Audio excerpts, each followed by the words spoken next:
로스앤젤레스 타임스, 미국에서 네 번째로 많이 보는 신문이죠. 칼럼이 실렸습니다. 한덕수 총리의 무신경한 유머는 한국에서 젊은이들 얼마나 존중 없이 대해지는지 보여주는 최고의 사례라고 했습니다. 긍정적으로 평한 분들도 많이 있었다는 말씀을 드리겠습니다. 총리가 그날의 상황에 대해서 사과하지 않는다라는 느낌이 듭니다. 다시 한번 이 자리에서 국민들과 세계를 향해서 그날의 발언에 대해서 사과를 하실 의향이 있으십니까? 더 할 필요는 없다고 생각합니다.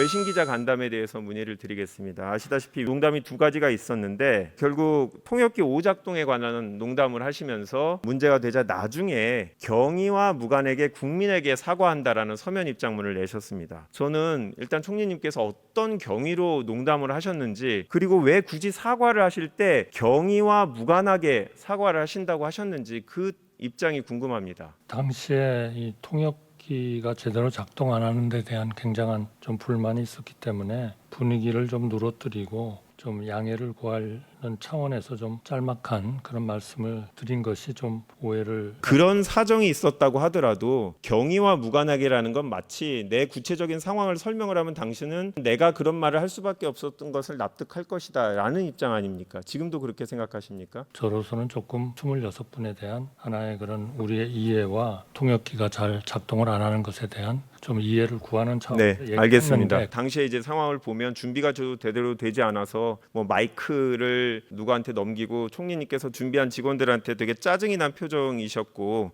그래서 기자들도 그런 짜증이 있을까봐 그런 사과를 대신 하신 거라는 취지인 것 같은데, 저는 이게 경위가 어떻건 이런 농담을 할 수 있는 분위기는 아니었다고 봅니다. 그리고 일본 기자가 추가 질문을 했죠. 주최자가 있는 10만 명이 모이는 행사라면 경찰 병력을 얼마나 투입해야 되느냐라는 질문을 했고, 경찰에서 이미 답변을 했습니다. 그런데 총리께서 다시 나서서 영어로 양키즈와 레드삭스와의 월드 시리즈였다면 경찰을 많이 동원했을 거라는 미국 야구 이야기로 일본 기자들의 질문에 대한 답변을 했습니다. 무슨 의도로 이런 예를 드신 겁니까? 그거는 그 두 팀은 굉장히 라이벌이고 거기에 따라서 어떤 때는 좀 폭력, 의도하지 않은 그런 폭력 같은 것에 대한 걱정을 상당히를 하는 거라는 거를 제가 알기 때문에 그런 관계에 있는 사람들이 모이면 좀 더 많은 사법 전력이 있어야 되는 거고, 기자의 질문은 그렇지 않으면 구체적으로 그때 얼마의 인력이 필요하느냐에 대한 질문이었습니다. 아니, 사람이 많이 모이면 경찰 병력이 더 많이 필요하다는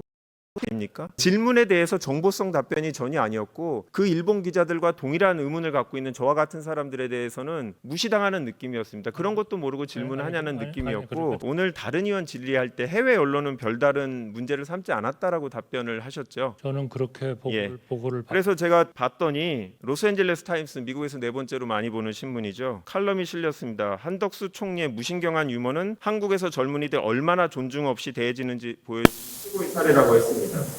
미국 최대 커뮤니티 레딧에도 관련된 내용들이 있었습니다.